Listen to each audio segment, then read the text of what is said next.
Hello everyone, welcome to our digital library.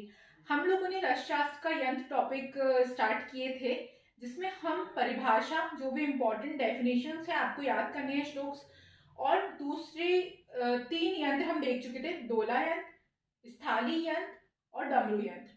किस तरीके से आपको पढ़ना है, कैसे नोट्स बनाने हैं, मैंने आपको प्रीवियस वीडियो में बताई थी। और सिलेबस के पॉइंट नंबर 1, 2, 3 ऑलरेडी कवर है, जिसकी लिंक आपको डिस्क्रिप्शन में मिल जाएगी, तो उनको जरूर कवर करें। अपनी सब्जेक्ट को स्ट्रॉन्ग करें, क्योंकि रसशास्त्र थोड़ा टफ पड़ता है बच्चों को, इसलिए हम इसको अभी से स्टार्ट कर रहे हैं। तो आज हम आगे के 5 यंत्र देखेंगे। हमारा नेक्स्ट यंत्र है पालिका यंत्र, 4th नंबर है पालिका यंत्र।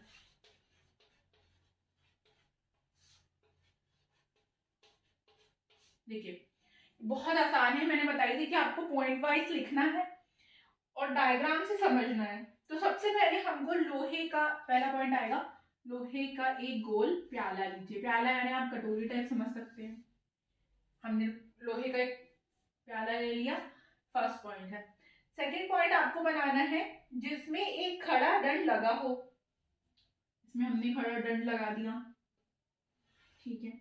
जिसका अग्रभाग यानी ऊपर का भाग कुछ मुड़ा हुआ हो, पीछे की ओर मुड़ा हुआ हो। ये पॉइंट्स आपको लिखने हैं। पहला कि हमको एक लोहे का छोटा गोल प्याला लेना है, देन उसमें एक खड़ा दंड लगा हुआ हो। थर्ड पॉइंट आएगा जिसके ऊपर का भाग पीछे की ओर मुड़ा हुआ हो। इसको ही हम पालिका यंत्र बोलते हैं। बहुत सिंपल थे स्थाली और पालिका यंत्र।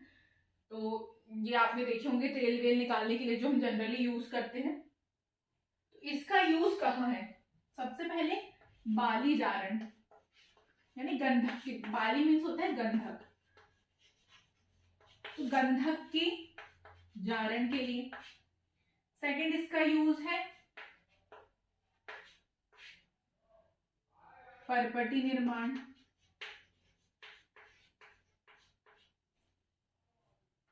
थर्ड इसका यूज है कपर्दक भस्म निर्माण।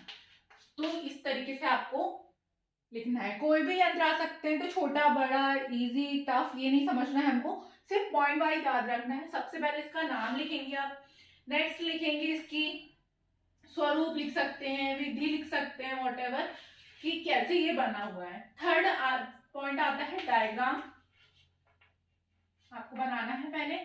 और फोर्थ पॉइंट आता है कि इसका उपयोग कहाँ है यानी यूज कहाँ है। इसी तरीके से आपको 5 मार्क्स में लिखना है ताकि आपको पूरे पूरे मार्क्स मिल सके। देन नेक्स्ट यंत्र है हमारा स्वेदनी यंत्र।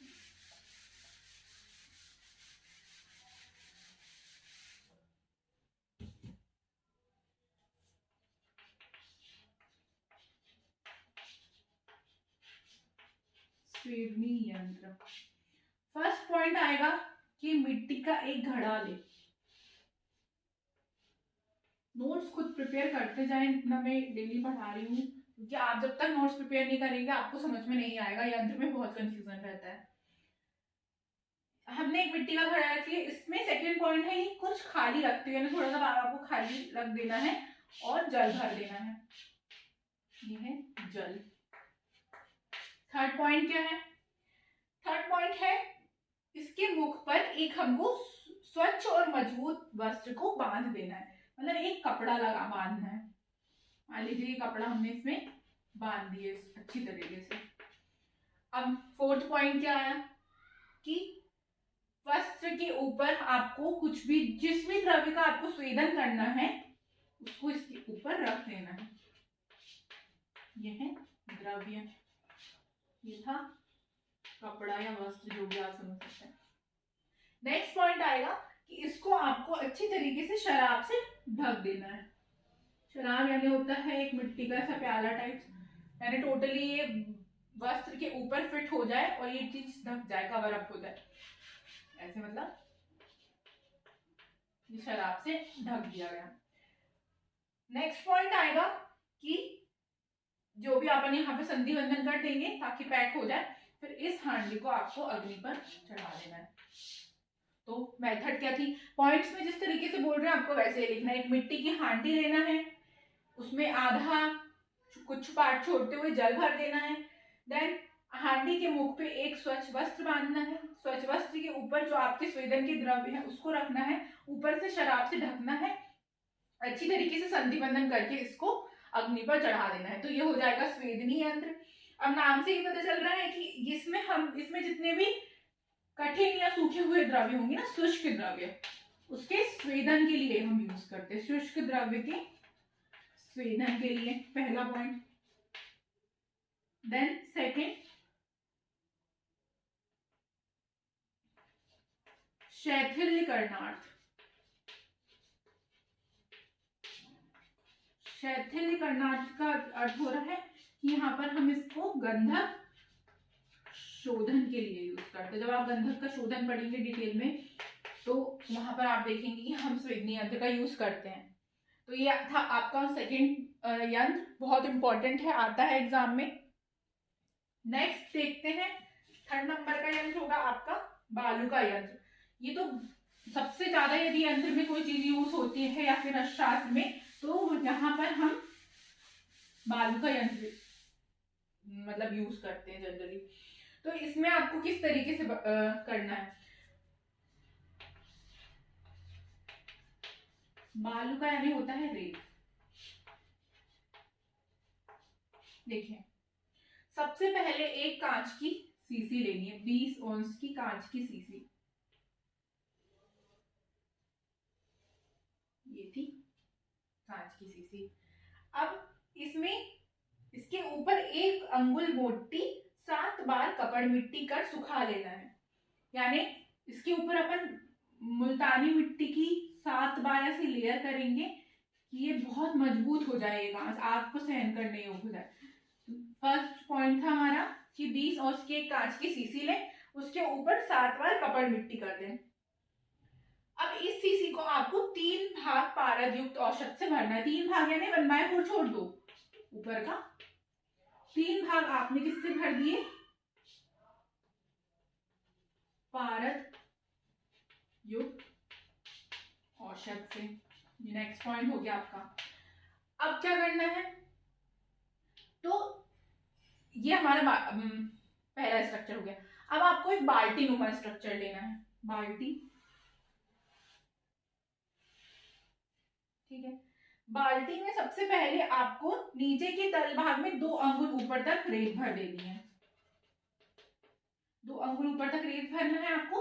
फिर इस बॉटल को उस बाल्टी में जमा देना है अच्छी तरीके से। फिर आइट साइड से भी पूरी तरीके से इसमें रेत भर देनी है, इतनी मतलब कंठ में पहले इसको कवर अप कर देंगे ताकि अंदर कोई भी रेत ना जा सके, कंठ तक भर देना है हमको, ये चीज को पूरी रेत भरनी है। यहाँ पर भरी हुई है बालू का, इसलिए हम इसको बालू का बोलते हैं। टोटल इसमें 5 आड़क बालू का यूज होता है, 5 आड़क इज इक्वल टू 15 kg, ठीक है। तो ये था हमारा बालू का यंत्र। अब इसमें ये सब हो गया। अब इसमें नीचे से अग्नि दे दी जाती है। तो ये था बालू का यंत्र। सबसे पहले 1 औंस की सीसी 20 औंस की सीसी लेनी है कांच की, उसके ऊपर 1 अंगुल मोटी 7 बार कपड़ मिट्टी करके सुखा लेना है। 3 भाग पारद युक्त औषध भरनी है। देन एक बाल्टी नुमा जो बर्तन होता है वो लेना है, उसमें 2 अंगुल ऊपर तक बालू का भर देना है और फिर ये जो हमारी कांच की सीसी रखी थी उसको उसके ऊपर रख देना है। देन जितना भी आइट साइड का एरिया है बालू को से भरना है, बोतल को अच्छी तरीके से कॉर्क से बंद करके, क्योंकि बालू का अंदर ना जाए, और फिर उसको चूल्हे पर चढ़ा देना है। तो इसमें हम चूल्हे में जब चढ़ाते हैं तो 3 भाग में अग्नि देते हैं, मृदु, मध्यम और तीव्र, यानी टेम्परेचर हम थोड़ी देर में बढ़ाते जाते हैं। तो ये हमारे पूरे पॉइंट थे। और इसका उपयोग कैसे किया जाता है किस चीज में, तो बहुत सी चीजों में इसका उपयोग होता है, आपको जनरली मिलेगा। तो सबसे पहले तो गंधक जारण, मेन चीज आपको याद रख लेनी है, गंधक जारण। सेकंड होता है पारद गुटिका बनाने में। और थर्ड बहुत ही ज्यादा इंपॉर्टेंट, कूपी पक्व रसायन निर्माण, ये बहुत इंपॉर्टेंट है, इसके नाम में ही आ रहा है कूपीपक रसायन। तो आप 4 प्रकार के जब औषध निर्माण पढ़ेंगे तो उसमें एक आता है कूपीपक रसायन। तो इसी मेथड से, बालू का यंत्र से की विधि से ही हम वहां पर सारी दवाइयों का निर्माण करते हैं। तो ये 3 एग्जाम्पल आपको याद रखने हैं उपयोग में। तो हमने आज 3 यंत्र देखे, इनको आप अच्छी तरीके से वीडियो को सुनकर समझकर डायग्राम बनाकर अपने नोट्स प्रिपेयर कीजिए। आगे के जितने भी यंत्र हैं उसको हम नेक्स्ट क्लास में कवर करेंगे। Thank you so much. Stay connected with our digital library for more videos.